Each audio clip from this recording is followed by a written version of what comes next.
সংসদে কেন্দ্রের দেওয়া তথ্য ঘিরে নতুন করে রাজনৈতিক চাপানুতর। তৃণমূল সাংসদ মালা রায়ের জবাবে কেন্দ্রের গ্রামোন্নয়ন প্রতিমন্ত্রী কমলেশ পাসওয়ান জানান, বিভিন্ন রাজ্যে গ্রামোন্নয়ন প্রকল্পে স্বচ্ছতা খতিয়ে দেখতে কেন্দ্রীয় নজরদারি দল পাঠানো হয়েছে। কিন্তু একই উত্তরে তিনি একথাও স্বীকার করেন, প্রধানমন্ত্রীর আবাস যোজনার আওতায় 2022-23 অর্থবর্ষ থেকে পশ্চিমবঙ্গকে এক টাকাও বরাদ্দ দেওয়া হয়নি।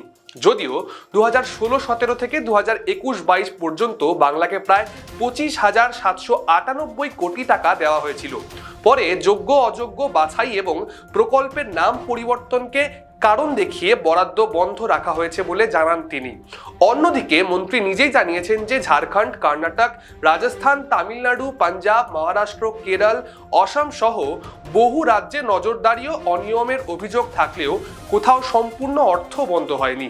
সেখানে রিপোর্ট চাওয়া হয়েছে, খতিয়ে দেখা হয়েছে, কিন্তু বরাদ্দ চালু রয়েছে। প্রশ্ন উঠছে, নজরদারি যদি সব রাজ্যেই হয় তবে শুধু বাংলার ক্ষেত্রেই অর্থ বরাদ্দ বন্ধ কেন?